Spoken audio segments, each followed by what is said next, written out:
Direct selling उद्योग में लोग जुड़ते हैं और ज़्यादातर लोग पहले सप्ताह में ही छोड़ देते हैं।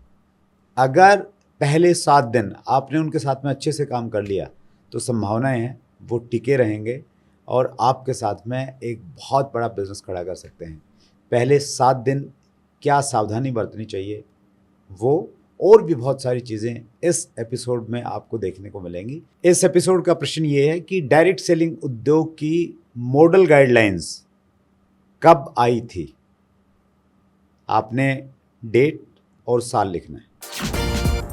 फोन को साइड में रख सकते हैं जहां आपको लगे। एक दो फोटो खींच लेना अभिषेक और ये उस पर डाला करो ना। क्या बोलते हैं नाना कम दोस्तों, नमस्कार आदाब सत श्री अकाल। ये लास्ट में बोलेंगे कि भाई हाँ चलो स्टार्ट करें भाई। रेडी चल दोस्तों, नमस्कार आदाब सत श्री अकाल, सभी का बहुत बहुत स्वागत है। हमारे चैनल पे बहुत सारे लोग आते हैं। हर मंगलवार को हम एक नया एपिसोड आपके सामने प्रस्तुत करते हैं, लेकिन उनमें से कुछ एपिसोड और कुछ रील्स बहुत ज़्यादा वायरल हो जाती हैं। एक रील हमारे चैनल पे बहुत ज़्यादा वायरल हुई, उसका टाइटल है कामयाबी के 3 दरवाजे। और ये हमारे बड़े इंटरव्यू का एक छोटा सा पार्ट था और हमारे मेहमान थे विजय अग्रवाल, जिसको देखा गया है, अगर हम इंस्टाग्राम की बातचीत करें तो 2.6 मिलियन व्यूज़ उस पर आए हैं।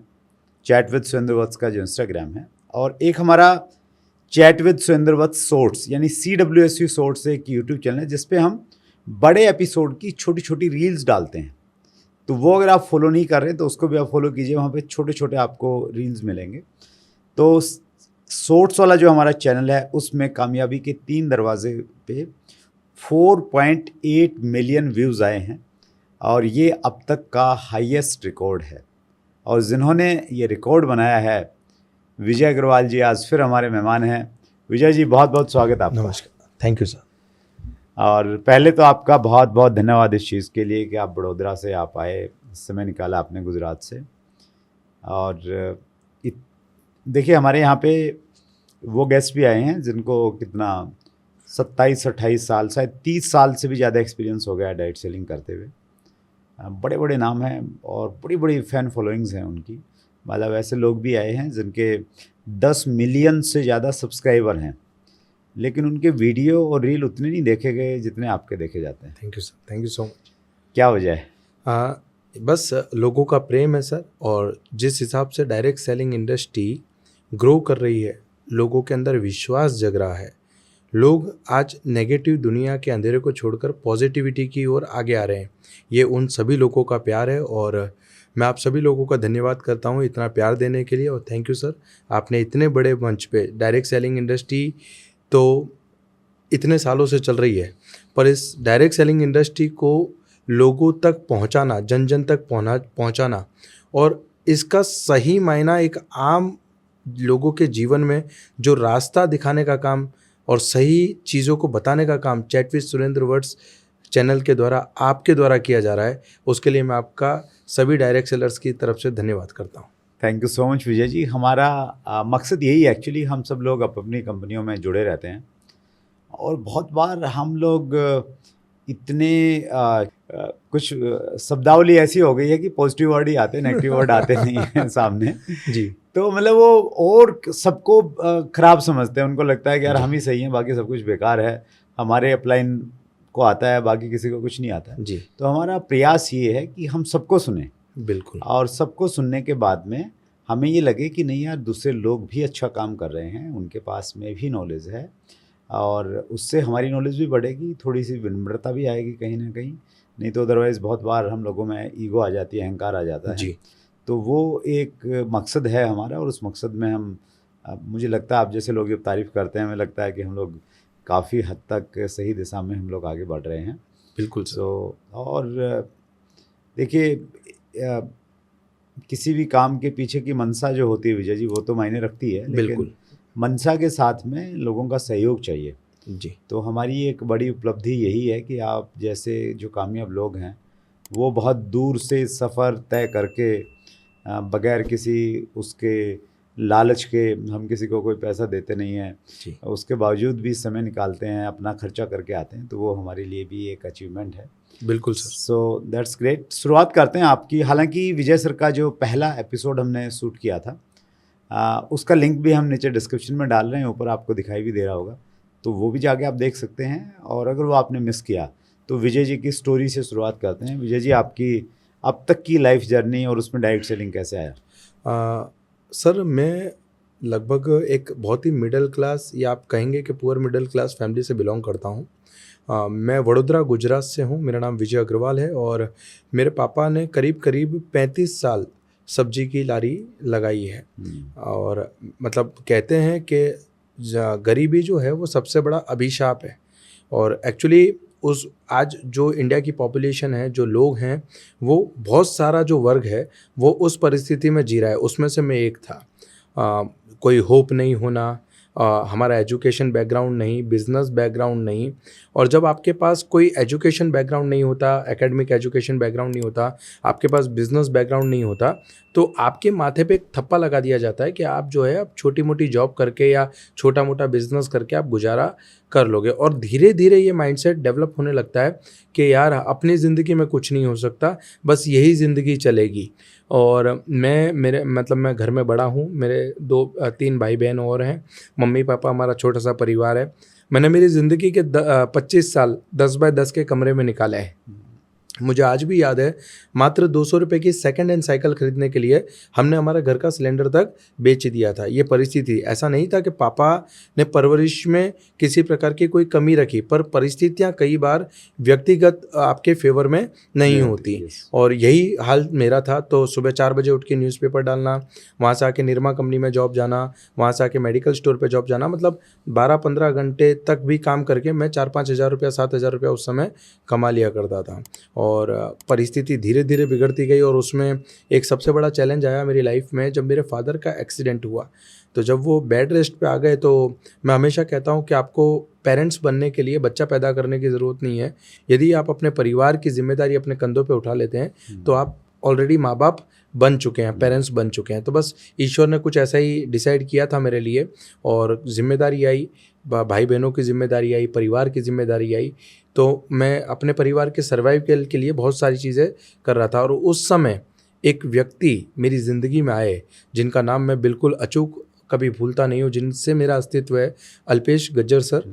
और वो मेरे मेंटर हैं और उन्होंने आके मुझे डायरेक्ट सेलिंग इंडस्ट्री के बारे में बताया, समझाया। So thank you so much मेरे great mentor Alpesh Gajjar sir, जिनकी वजह से आज मैं यहाँ तक पहुँचा। साथ ही मेरे upline Falguni ma'am and Dharmesh sir.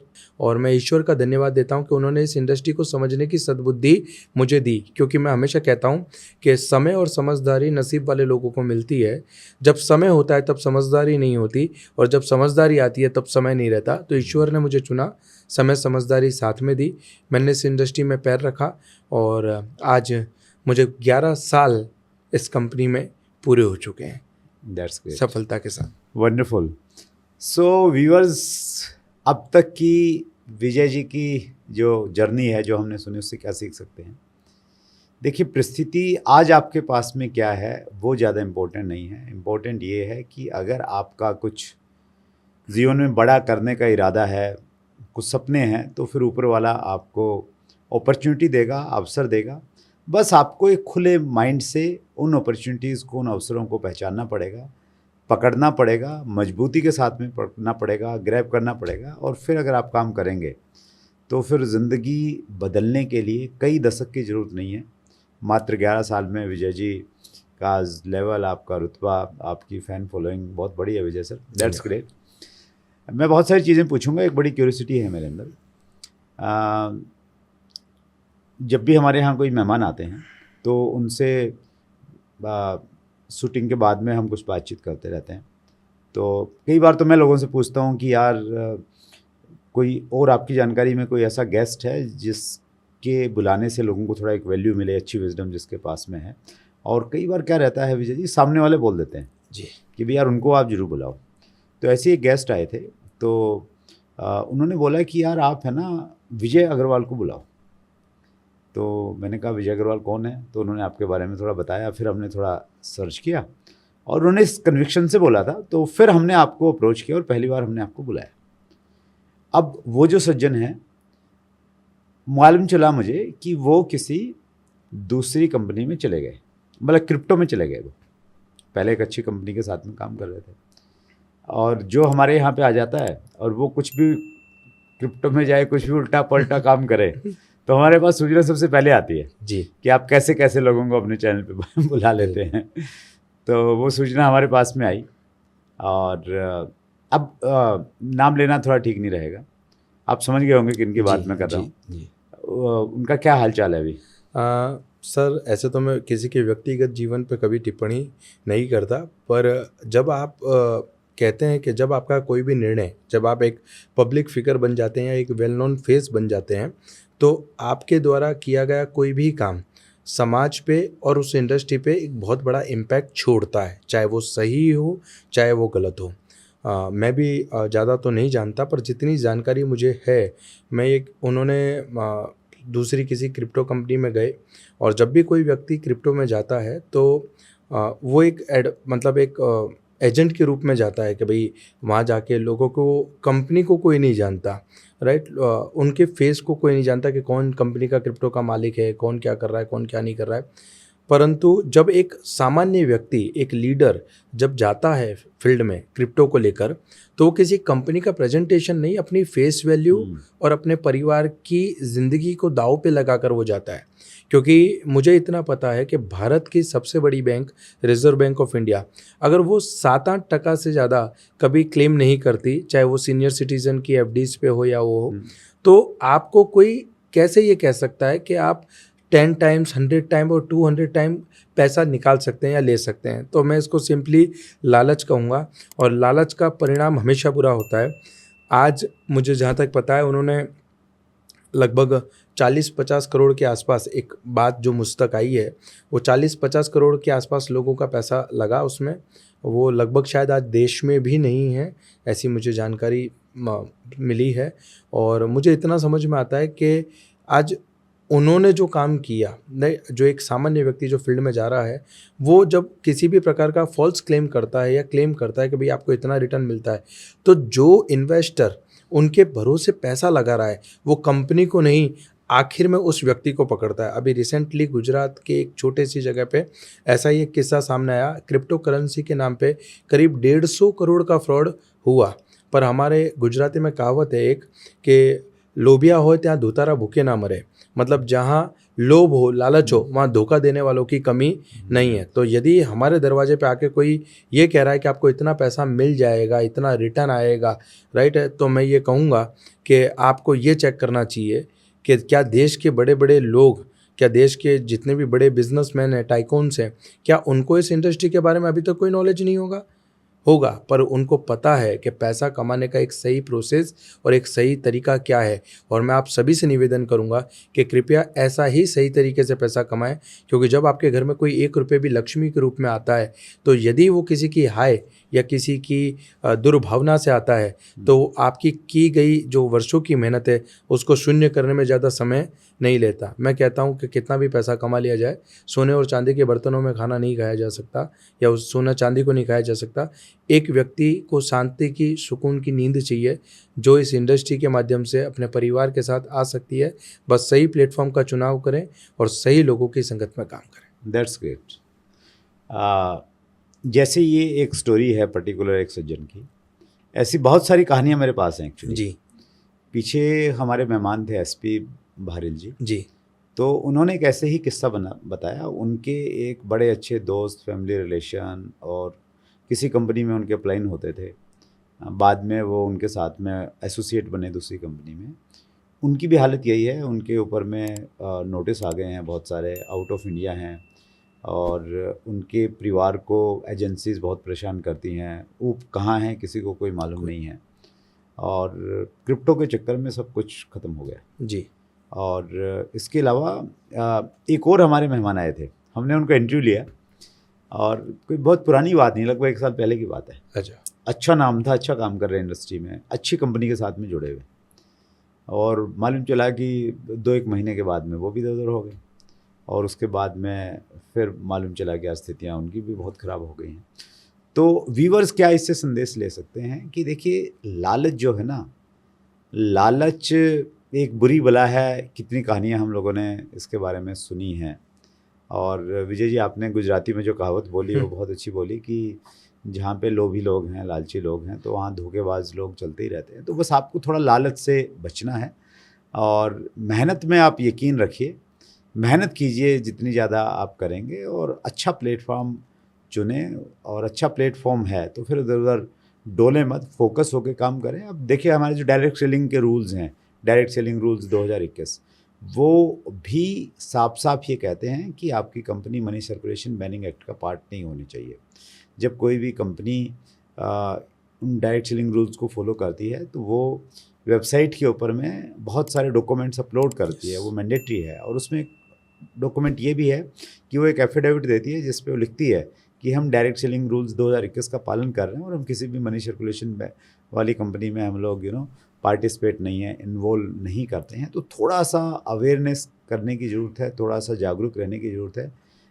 बस यही विजय जी कहना चाहते हैं, यही मैं और करना यहाँ चाहता हूँ। पे एक और बात है कि सभी डायरेक्ट सेलर से मैं ये कहना चाहूँगा कि कुदरत जो है, प्रकृति, उसने हर महिला के लिए माँ बनने का एक समय निर्धारित किया है।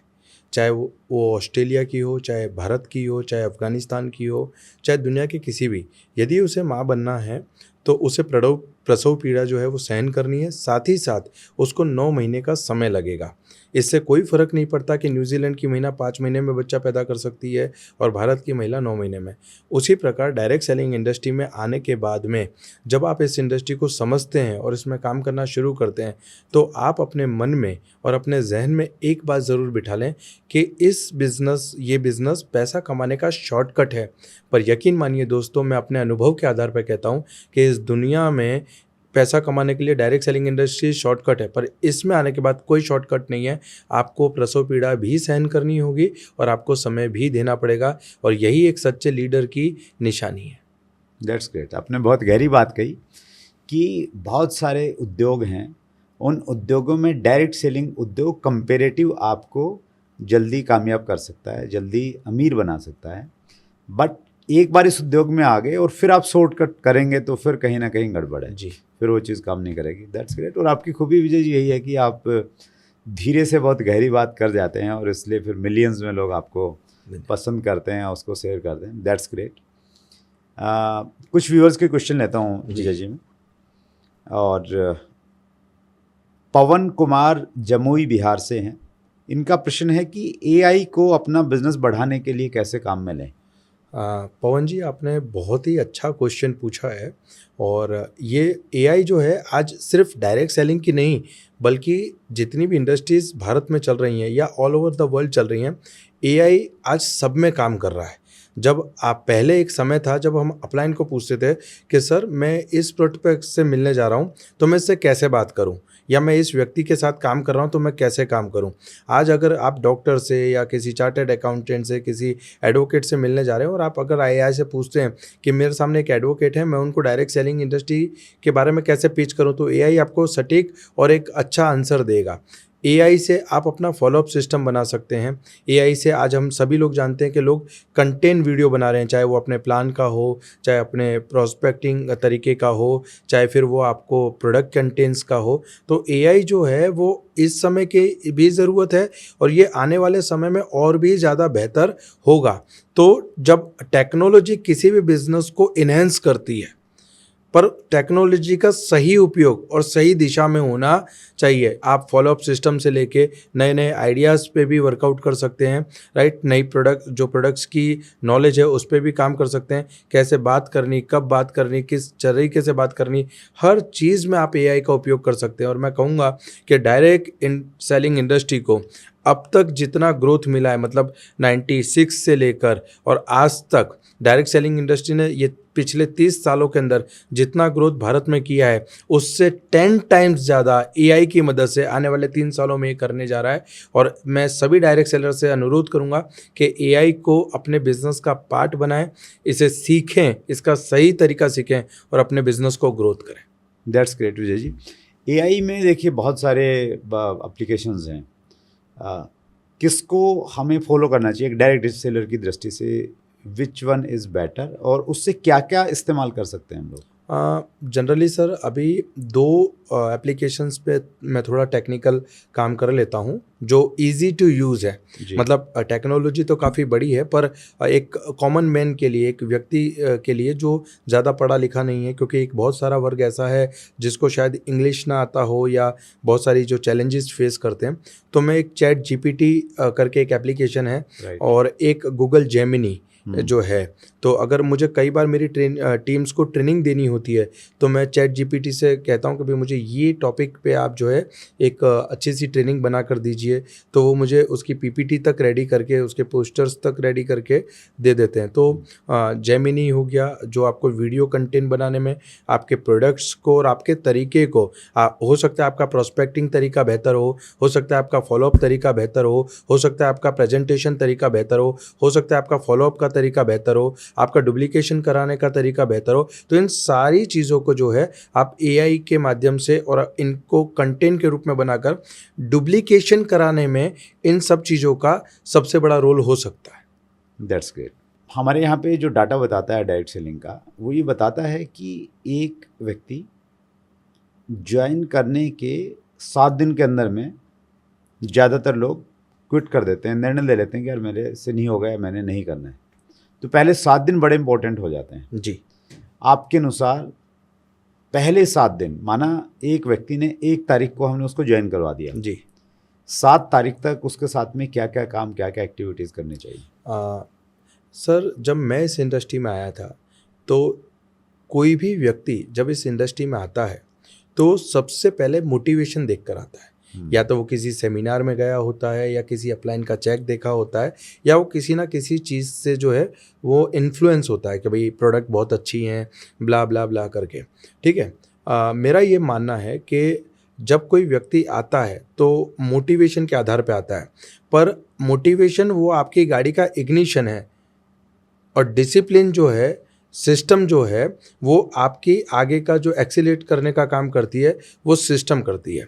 तो जब कोई व्यक्ति हमारे साथ एसोसिएट होता है तो हमें पहले वो किस मकसद से आया है, उसका वाई क्या है, और हम as a upline, as a mentor उसको कितनी जल्दी सिस्टम के साथ अलाइन कर सकते हैं, ये बहुत महत्वपूर्ण होता है। उसके साथ ऐसा नहीं कि आज कोई व्यक्ति आ गया तो हमने तुम इतनी मीटिंग करवा दो, तुम ये करवा दो, तुम नहीं, हमें उसे सबसे पहले, क्योंकि सिस्टम ही वो ताकत है जो उसको ना हारने की हिम्मत देगी। जब जब वो डिमोटिवेट होगा तब सिस्टम ही है जो उसको ये बताएगी कि दोस्त तेरे से आगे भी जो लोग थे उन्होंने भी इसी चैलेंजेस को फेस किया और इसी चैलेंजेस को ओवरकम करके आज वो इस पोजीशन पे पहुंचे हैं। तो 7 दिन के अंदर मैं ये कहूँगा कि अपनी जो अच्छी अपलाइन है, जो अपनी ग्रोइंग अपलाइन है, उनके साथ काउंसलिंग करवाना, उनसे मिलवाना और सिस्टम की सही परिभाषा एक नए व्यक्ति को सिखाना, ताकि उसका मनोबल मजबूत हो सके। और जब इंसान का मनोबल मजबूत होता है तो उसके अंदर नई हारने की हिम्मत जन्म लेती है, और ये नई हारने की हिम्मत उसको अपने लक्ष्य तक लेकर जाती है। That's great, wonderful. तो आप कह रहे हैं कि उस व्यक्ति को पहले हमने सिस्टम के साथ में अलाइन करना है, जो भी कंपनी का अपना एक सिस्टम रहता है। मैं अगर इसमें अपना इनपुट देना चाहूँ, चूँकि मैं भी पिछले 25 सालों से डायरेक्ट सेलिंग इंडस्ट्री का हिस्सा हूँ, और ऊपर वाले की कृपा से विजय जी, देश के लगभग हर ज़िले में मेरी टीम है। क्या बात है। और तो बहुत सारा तो मैंने प्रैक्टिकली सीखा है, बहुत सारा आप जैसे जो बुद्धिमान लोग हैं उनसे मैंने सीखा है। तो उन सब का अगर मैं कंक्लूज़न निकालूं तो एक हफ्ते में मुझे लगता है कि एक व्यक्ति को सबसे पहले तो हमें इंडस्ट्री का विज़न दिखाना चाहिए उसको कि भाई ये एक उद्योग है, ये ऐसे ऐसे स्टार्ट हुआ, हमारे देश में नियम कानून आ गए हैं, और आगे क्या संभावनाएं हैं, फ्यूचर कितना बड़ा हो सकता है, क्या प्रेडिक्शंस हैं, वो उसको थोड़ा सा बताना चाहिए। दूसरा मुझे लग रहा है कि उसको थोड़ा सा ये भी प्रिपेयर करना चाहिए कि यार यहाँ पे है ना, ऐसे चुटकी बजा के कुछ होने वाला नहीं है। यहाँ पे आपको टिकना पड़ेगा, यहाँ पे काम करना पड़ेगा, लोगों की ना भी सुननी पड़ेगी। तो वो उसको प्रिपेयर करना पड़ेगा, ताकि उसका जो ये वो उसके सिर पे भूत सवार हो रहा है कि यार ये गाड़ी तो अभी ये 6 महीने में आ जाएगी और फिर ये हो जाएगा वो हो जाएगा, तो थोड़ा उसको मुझे लग रहा है कि बार धरातल पे लाना चाहिए। और धरातल पे लाने के साथ साथ में 7 दिन के अंदर अंदर उसका है ना एक ड्रीम बिल्डिंग प्रोसेस होना चाहिए। मैं क्या करता हूँ और मेरी टीम में जो लोग काम करते हैं, मैं उसके ड्रीम नहीं लिखवाता विजय जी, मैं उसकी ड्रीम बुक बनवाता हूँ। मैं बोलता हूँ कि एक अलग से हम डायरी लेंगे और उस डायरी में सिर्फ ड्रीम लिखेंगे और कुछ नहीं लिखेंगे। वो फैमिली ड्रीम बुक है। परिवार में जितने भी लोग हैं वो जो भी चाहते हैं, जो भी उनकी इच्छा तमन्ना है, वो सब उसमें लिखते जाएंगे और धीरे धीरे उन ड्रीम्स को फिर गोल्स में कन्वर्ट करते चले जाएंगे। तो और एक और काम जो 7 दिन के अंदर अंदर ज़रूरी है, कम से कम 50 लोगों की उसके प्रोस्पेक्ट की लिस्ट बननी चाहिए। कम से कम 50, मैं तो 500 बोलता हूँ, लेकिन 500 लोगों को थोड़ा ज़्यादा लगता है, लेकिन कम से कम 50 लोगों की पहले लिस्ट बन जानी चाहिए। और इसके साथ साथ में उस व्यक्ति के घर पे जिसको हमने ज्वाइन करवाया है, एक अगर होम मीटिंग हम उसके घर पे कर देते हैं जिसमें उसके फैमिली के लोग इन्वॉल्व हैं, कुछ आसपास के लोग इन्वॉल्व हैं, तो वहाँ कुछ प्रोडक्ट का डेमो कर दिया, कुछ प्रोडक्ट अगर खाने वाला प्रोडक्ट है कुछ कंपनी का तो वो उसका टेस्ट करवा दिया, तो वो सारा का सारा काम मुझे अगर लगता है अगर वो हो जाए 7 दिन में तो फिर व्यक्ति के रुकने की संभावनाएं हैं। एग्री, क्या कहेंगे आप? हाँ सर, बिल्कुल सही है कि ये क्विक मनी गेम नहीं है और ना ये कोई ओवरनाइट सक्सेस का मामला है। जो मैंने आपसे सिस्टम की बात कही, मैं भी इसी बात से इत्तेफाक रखता हूँ कि भाई सिस्टम की जो परिभाषा है वो यही है कि भाई आप घर पे गए, उनके लोगों से मिले, एक लिस्ट बिल्डिंग जैसा आपने कहा, उसके बाद में जो फैमिली काउंसलिंग हुई, उसके बाद में जो नेगेटिव रिस्पॉन्स आता है इस बिज़नेस के अंदर कि लोग जनरली आते हैं तो यही सोचते हैं कि मैं जिससे मिलूँगा वो हाँ बोल देंगे, ठीक है। और ये एक प्रोफेशन है। सबसे पहले तो हम सभी लोगों को ये बात समझनी होगी कि जैसे एडवोकेट एक प्रोफेशन है, चार्टर्ड अकाउंटेंट एक प्रोफेशन है, डॉक्टर एक प्रोफेशन है, उसी प्रकार से डायरेक्ट सेलिंग एक प्रोफेशन है। और जैसा आपने बिल्कुल सही कहा कि वो 7 दिन के अंदर हमें इस प्रोफेशन की संपूर्ण परिभाषा, इसके डूज डोंट्स, इसके एथिक्स, वो सारी चीज़ें जब हम उसको बताते हैं तो उसका एक जो बिलीफ जनरेट होता है, वो बिलीफ उसको आने वाले 7 साल और आने वाले 70 साल इस इंडस्ट्री में टिका के रख सकता है। That's great, wonderful. एक प्रश्न और लेता हूँ मैं। ये प्रश्न पूछा है आशा परमार ने, पुअर माइंडसेट को रिच माइंडसेट में कैसे कन्वर्ट करें। और इससे पहले मैं थोड़ा सा आपका बैकग्राउंड देना चाहता हूँ। जैसे आपने बताया शुरुआत में कि भाई आपका जो बैकग्राउंड था वो फाइनेंशियली बहुत अच्छा नहीं था और बड़े चैलेंजेस देखे, लेकिन बैकग्राउंड उतना इम्पोर्टेंट नहीं है, माइंडसेट बड़ा इम्पोर्टेंट है। एग्री। तो क्या आपको ऐसा लगता है कि उस समय जब आप एक 10 बाई 10 के कमरे में रहते थे, पिताजी सब्जी का काम कर रहे थे, उस समय आपका जो माइंडसेट था और आज जो माइंडसेट है, क्या उसमें बदलाव आया या उस समय माइंडसेट अच्छा था उसलिए आज चीज़ें ठीक हुई हैं? सर ऐसा है कि सपने भारत में हर व्यक्ति के पास हैं। एक छोटा बच्चा जब स्कूल जाता है और वो सामने से गुजरती हुई कार या बाइक को देखता है तो ये सपना ज़रूर संजोता है कि यार एक दिन मैं बड़ा होके ये लूँगा या ये मेरे जीवन का पार्ट होगा। राइट। जैसे जैसे बड़े होते हैं हम, हमारी परिस्थितियाँ हमारे माइंडसेट पे, हमारी साइकोलॉजी पे बहुत बड़ा इम्पैक्ट छोड़ती हैं।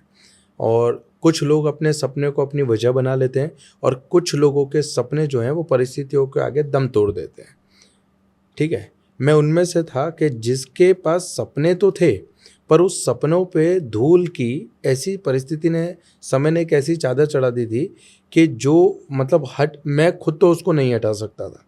और जब मेरे सामने ये अपॉर्चुनिटी आई, कहते हैं कि आपका जो गुरु है वो इसीलिए आपके जीवन में गुरु बनकर आता है कि वो आपके जो मन से ये है इसको साफ़ कर सके। और एक किसी बड़े शायर का शेर है कि ताउम्र साफ़ करता रहा आईना गालिब और पता चला धूल चेहरे पर थी। तो जब एज अ मेंटर मेरे गुरु, मेरे अपलाइन मेरे सामने आए तो उन्होंने आकर ये बताया कि ये चीज़ें इस तरीके से साफ़ हो सकती है। और जब मैं सेमिनार्स में जाने लगा तो मुझे पता चला कि हाँ, जो मेरा सपना था, जो कभी गाड़ी लेने का सपना था या जो माँ बाप के लिए कुछ करने का सपना था कि भाई मेरी वाइफ ऐसी होगी, मेरे बच्चे इस तरीके से होंगे, ऐसे घर में रहेंगे, मेरी वाइफ ऐसे फॉरेन ट्रिप करेगी, या जो भी सपने हमने देखे थे वो जो समय के साथ दब गए थे वो इस इंडस्ट्री ने निकाल कर दिखाए। और मैं कहता हूँ कि जो अमीरी है, जो रिचनेस है, वो आपकी जेब में नहीं है, मतलब वो आपकी सोच में है।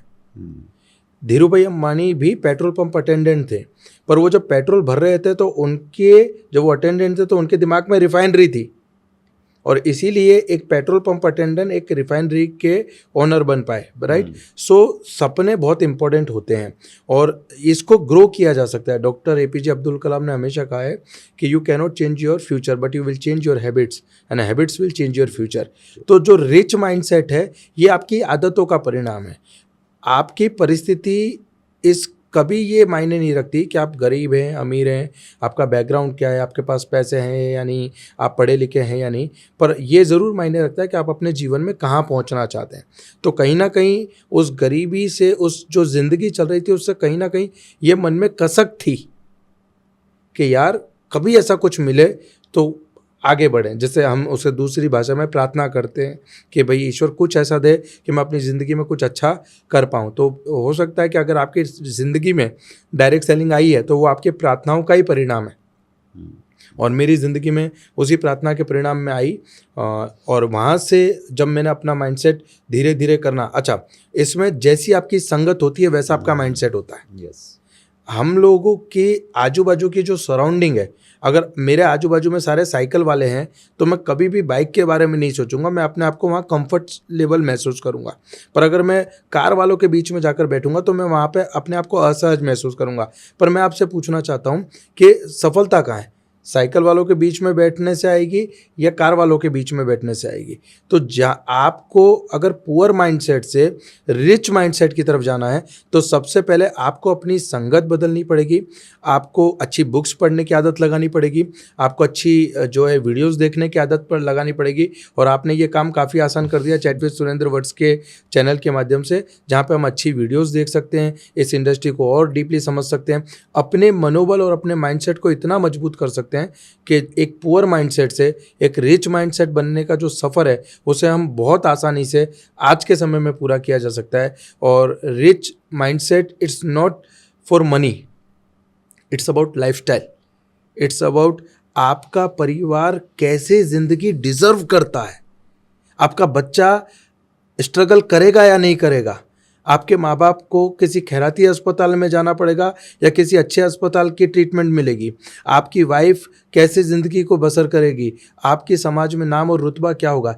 यही है एक रिच माइंडसेट। और जब एक व्यक्ति, परिवार का एक व्यक्ति जब ये माइंडसेट कर लेता है ना सर, तो उसकी आने वाली 7 पीढ़ी की ज़िंदगी बदल जाती है। तो मैं आप सबसे ये कहना चाहूँगा कि जितना जल्दी हो सके उस पुअर माइंडसेट को छोड़कर एक रिच माइंडसेट को अपनाने की आदत लगाएं। शुरुआत में ये डिफ़िकल्ट ज़रूर हो सकता है, पर यही हमारे परिवार के लिए आगे जाके सफलता का सुनहरा सूरज उगाएगी, ये मैं कह सकता हूँ। दैट्स ग्रेट विजय जी। और एक किताब है सोचिए और अमीर बनिए, सोचिए अमीर बनिए, नेपोलियन हिल की थिंक एंड ग्रो रिच। मुझे लग रहा है कि और कुछ अगर नहीं है तो किताबों की संगत में आ जाएं। बिल्कुल। एक 200-300 रुपए की किताब आपको धीरे धीरे पुअर माइंडसेट को आपको रिच माइंडसेट में बदलने में आपकी हेल्प कर सकती है। और ये उस बुक के लिए वो 200-300 रुपये खर्च करना, ये भी तो माइंडसेट की बात है। मतलब जब एक व्यक्ति दुकान पे जाता है वो गुटखा खाने में रोज के 100-50 रुपये खर्च कर सकता है, बीड़ी सुट्टा चाय पीने में कर सकता है,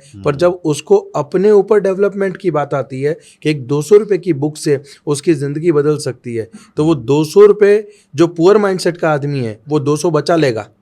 पर एक रिच माइंडसेट के पास जब भी आप जाओगे वो 200 रुपये के बारे में नहीं सोचेगा, वो 200 रुपये की बुक से मिलने वाला ज्ञान जो उसकी पीढ़ियों की ज़िंदगी बदल सकता है वो हमेशा उस पर फोकस करेगा। दैट्स ग्रेट विजय जी। जैसे आपने अपनी बैकग्राउंड बताई कि बहुत अच्छी स्थितियां नहीं थी और हम लोग मैक्सिमम लोग हमारे देश में संघर्ष करके ही बाहर निकले हैं, ऐसी परिस्थितियों से आए हैं।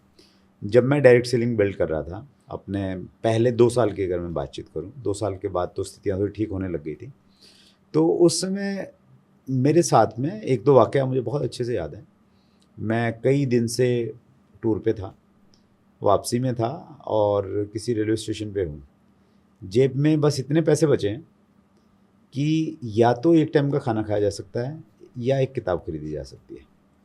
और मैं थोड़ी देर दुविधा में रहा कि क्या करूँ, भूख भी लगी बड़ी जोर की, खाना खाऊँ या किताब खरीद लूँ। फिर ये सोचा कि यार खाना तो कल भी खाया जा सकता है, लेकिन किताब आज नहीं खरीदी तो किताब कल नहीं मिलेगी। क्योंकि जहाँ छोटे से शहर में रहते थे वहाँ इस प्रकार की बुक्स मिलती नहीं थी, तो मैंने डिसाइड किया कि नहीं, मैं किताब खरीदूँगा।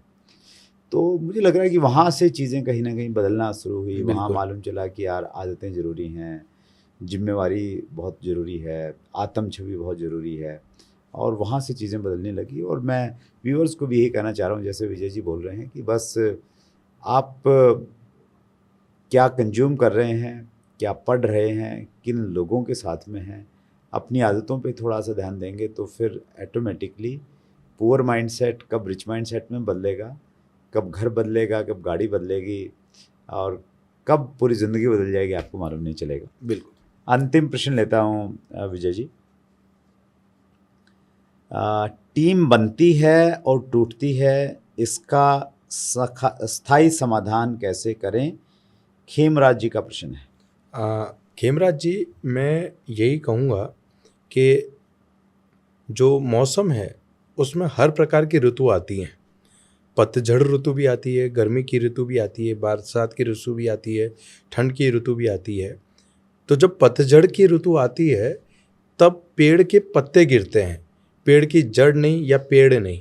इसी प्रकार डायरेक्ट सेलिंग इंडस्ट्री के अंदर लोग आते हैं और जिनका स्ट्रॉन्ग माइंडसेट होता है वो जुड़ रह जाते हैं, और जिनका कमज़ोर माइंडसेट होता है या बहुत छोटी सोच लेकर आते हैं वो कहीं ना कहीं इस इंडस्ट्री को छोड़कर जाते हैं।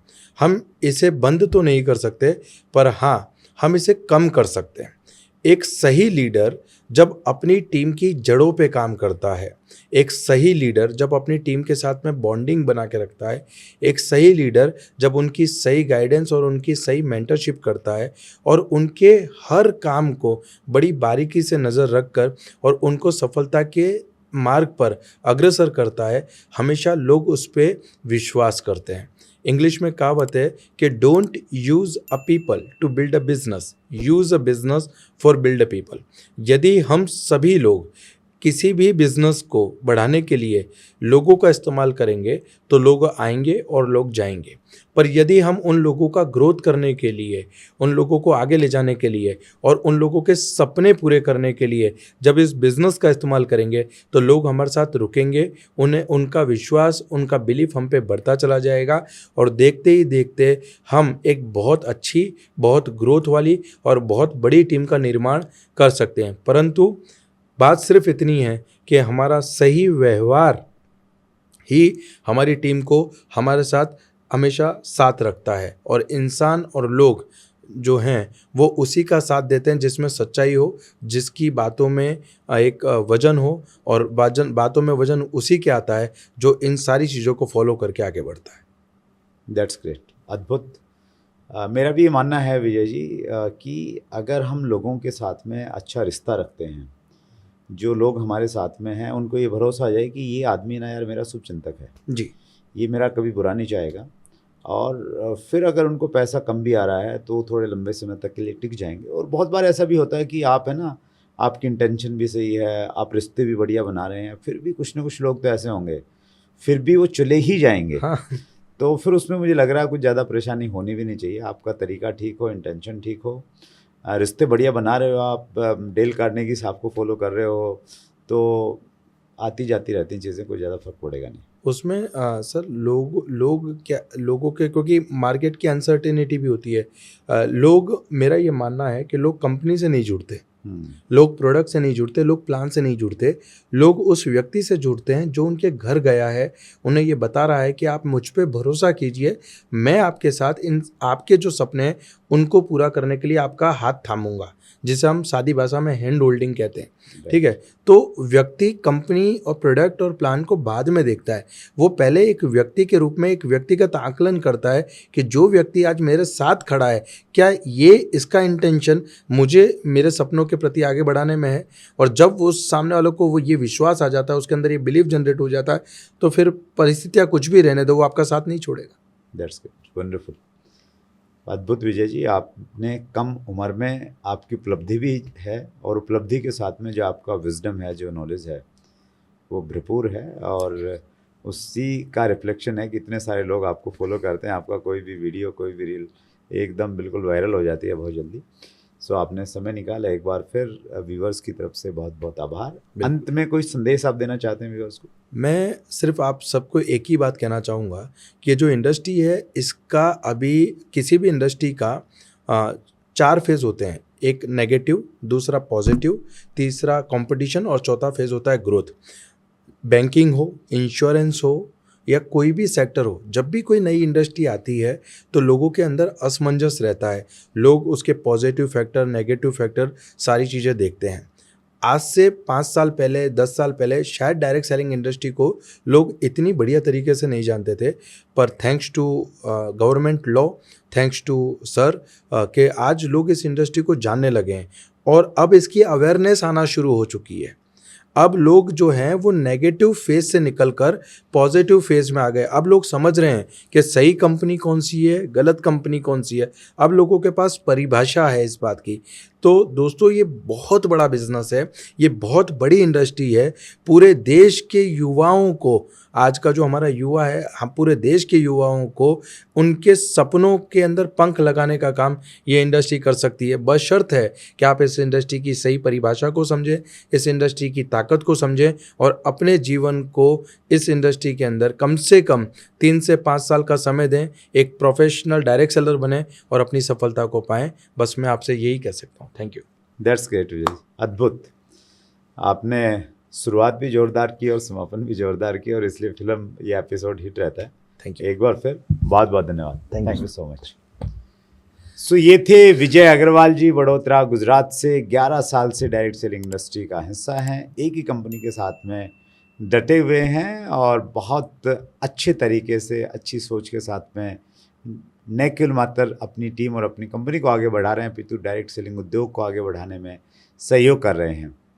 अगर अभी तक आप जुड़े हुए हैं और आपने चैनल को सब्सक्राइब नहीं किया है तो सबसे पहले सब्सक्राइब कीजिए, बेल आइकन दबा दीजिए ताकि सारी इन्फॉर्मेशन आपको मिलती रहे। और हमारे देखिए कई सारे इनिशिएटिव हमने लिए हैं, कई सारी नई शुरुआत की हमने। चैट विद सुरेंद्र वत्स तो आपके सामने है ही, जिसपे हर मंगलवार को हम एक एपिसोड लेके आते हैं। CWSV शॉर्ट्स, ये एक नया चैनल है जिसपे इस बड़े एपिसोड के छोटे छोटे रील्स आपको मिलते हैं। एक चैनल है हमारा डॉक्टर सुरेंद्र वत्स लाइफ कोच, उसमें मेरी अपनी जो लर्निंग है, मेरी अपनी जो कुछ मीटिंग ट्रेनिंग रहती हैं, उसके कुछ क्लिप्स आपको मिलते हैं। और एक नई हमने शुरुआत की है और वो है वर्ल्ड टूर विद सुरेंद्र वत्स। और फर्स्टली हम लोग बड़े उत्साहित हैं उसको लेके, मतलब मैं और मेरी वाइफ सुदेश। तो हमने प्लान किया कि हम 100 देशों की यात्रा करेंगे और हर यात्रा का हम ब्लॉगिंग करेंगे, उसके वीडियो बनाएंगे और सब वहाँ पे डालेंगे। तो इस चैनल पे अब तक शायद 12-13 देशों के वीडियो हम डाल चुके हैं। हालांकि अभी तक हमने शायद 24 देशों की यात्रा हमें की है, लेकिन पहले वाले देशों की वीडियो बनी नहीं है, तो उनको भी एक बार दोबारा से हम लोग एक्सप्लोर करेंगे, दोबारा से जाएंगे वहाँ पे। 100 देशों का टारगेट हमने प्लान किया है और उसके पीछे एक तो मकसद ये है कि भाई जहाँ जहाँ भी हम घूम रहे हैं वो सारी मेमोरी हमारी वहाँ पे सेव रहे हमारे लिए। दूसरा ये है कि जो लोग जानना चाहते हैं दुनिया में कहाँ कौन कौन सी जगह पे क्या क्या है, तो वो भी देख लें। कुछ नॉलेज लेना चाहते हैं वहाँ जाने से पहले, वो उनको मिल जाए। कहीं ना कहीं जो लोग डायरेक्ट सेलिंग से जुड़े हैं उनके सपने भी बने कि नहीं यार, डायरेक्ट सेलिंग उद्योग से ये भी किया जा सकता है, इतने देशों की यात्रा की जा सकती है। तो वो कुछ मकसद है। तो ये चैनल्स हैं, इनमें से जो आपके इंटरेस्ट का चैनल है उसको भी आप सब्सक्राइब और फॉलो कर सकते हैं। और हमारे जितने एपिसोड हैं चैट विद सुरेंद्र वत्स के, ये सारे के सारे एपिसोड ये स्पॉटिफाई पे अवेलेबल हैं। स्पॉटिफाई पे जाके आप इनका ऑडियो है उसको एंजॉय कर सकते हैं, गाड़ी चलाते चलाते इसको सुन सकते हैं, नॉलेज को गेन कर सकते हैं। हर मंगलवार को रात्रि 8 बजे हम आपके सामने उपस्थित होते हैं। आप किन लोगों से मिलना चाहते हैं, किन विषयों पे आप चाहते हैं कि बातचीत हो, वो भी कमेंट्स में लिखें। अगले मंगलवार को फिर मुलाकात होगी। बहुत बहुत धन्यवाद।